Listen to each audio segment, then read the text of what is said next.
Bismillahirrahmanirrahim. Assalamualaikum warahmatullahi wabarakatuh.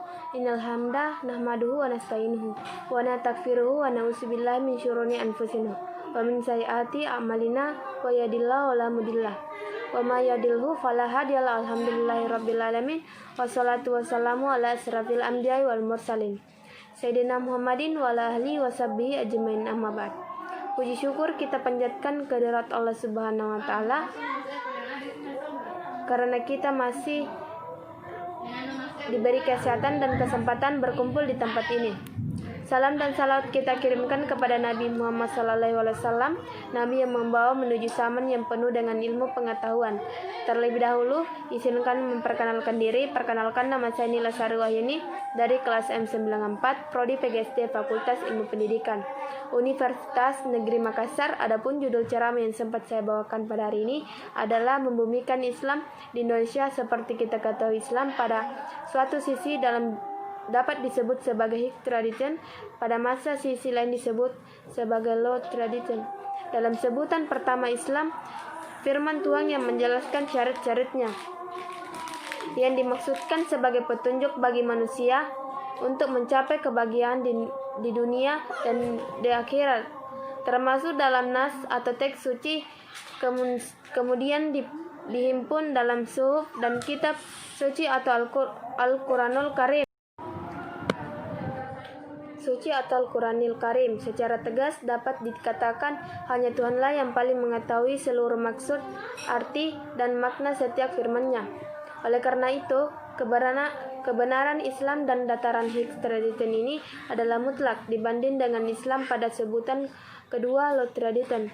Pada dataran ini, Islam yang mengandung dalam nas atau teks-teks suci berkumpul dengan realitas sosial pada berbagai masyarakat yang dibaca, dimengerti, dipahami, kemudian ditafsirkan dan dipraktekkan dalam masyarakat yang sesuai dengan kondisinya.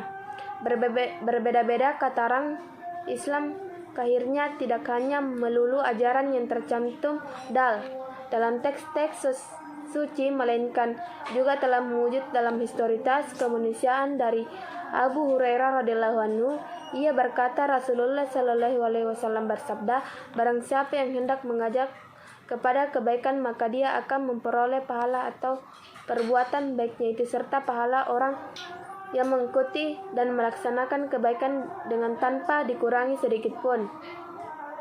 Sebaliknya, bagi siapa yang mengajak kesesatan atau kemungkaran, maka dia mendapat dosa sebagai balasan atau pertanyaan sendiri, atau ditambah dosa sebanyak dosa orang yang mengikutinya tanpa dikurangi sedikit pun.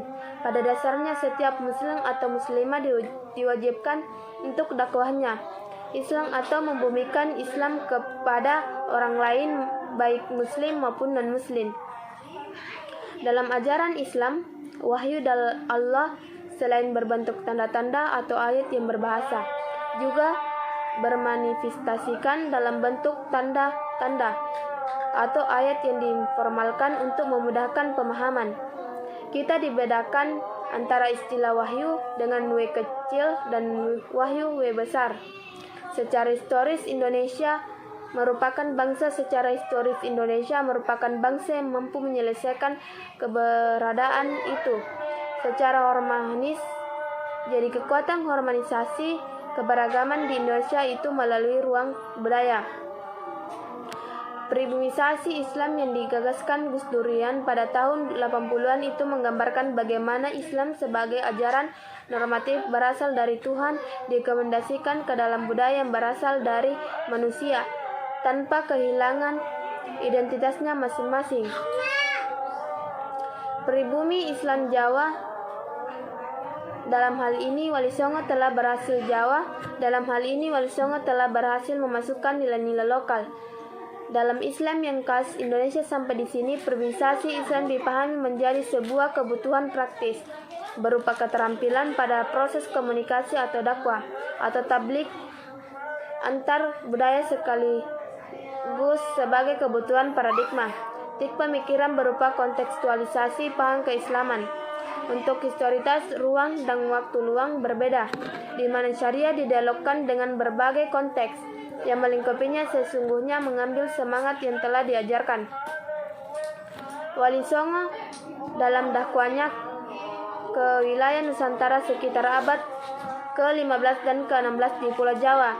Dalam hal ini, Wali Songo telah berhasil memasukkan nilai-nilai lokal dalam Islam yang khas Indonesia. Sampai di sini, permuisasi Islam dipahami menjadi sebuah kebutuhan praktis, berupa keterampilan pada proses komunikasi atau dakwah atau tablik antar budaya sekaligus sebagai kebutuhan paradigma. Tik pemikiran berupa kontekstualisasi paham keislaman untuk sosialisasi potret Islam. Indonesia sangat toleran dengan tradisi dan komunikasi lain yang berbeda keyakinan menerima Bhinneka Tunggal Ika. Islam Indonesia menghargai pluralitas etnis, agama, dan gender, membela kaum minoritas, kaum musdafin, dan kaum terpinggir lainnya. Islam Indonesia sangat memahami sosial kultural kebangsaan ketimbang memaksakan normativitas teks yang berbalik herbalistik secara filosofis. Permuisasi Islam didasari oleh paradigma sofistik tentang substansi keberagaman.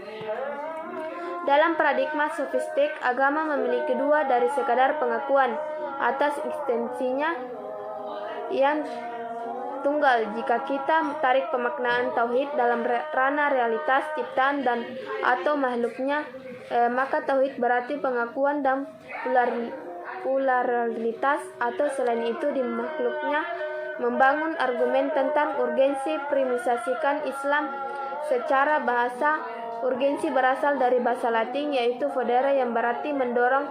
Adapun secara istilah, urgensi yang merujuk pada suatu yang mendorong kita, yang merujuk pada suatu yang mendorong kita, memaksa kita untuk menyelesaikan suatu hal. Primisasi Islam adalah bereksilitas atau antar budaya dalam paradigma sofistik.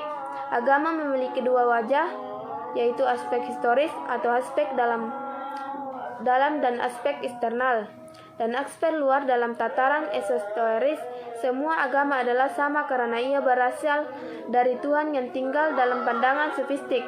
Bahkan dikatakan semua yang maju di alam ini pada hakikatnya berasal dari wujud yang satu, Tuhan yang Maha Esa.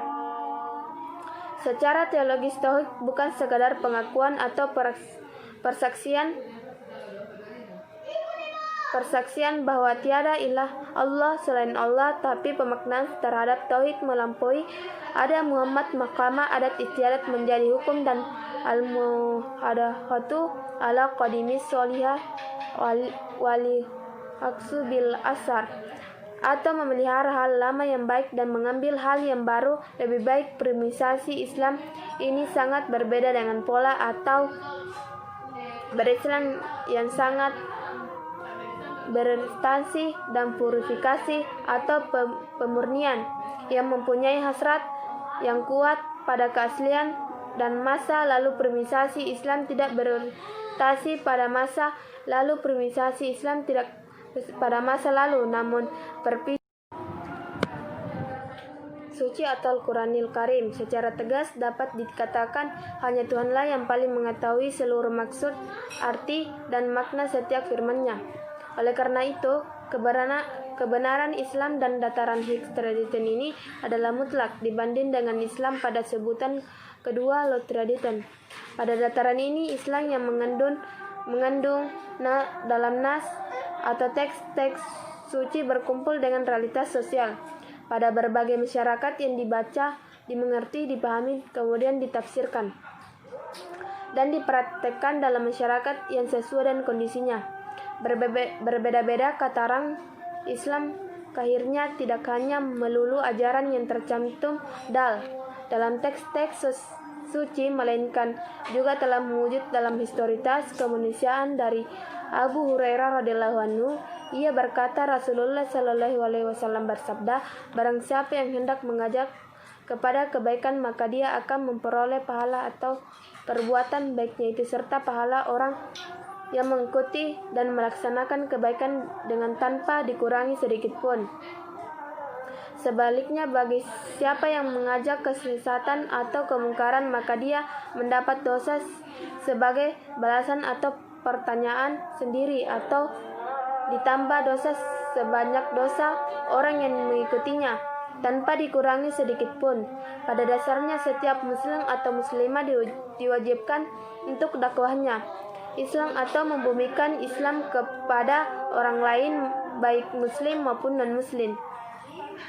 Dalam ajaran Islam, wahyu dari Allah selain berbentuk tanda-tanda atau ayat yang berbahasa, juga bermanifestasikan dalam bentuk tanda-tanda atau ayat yang diformalkan untuk memudahkan pemahaman.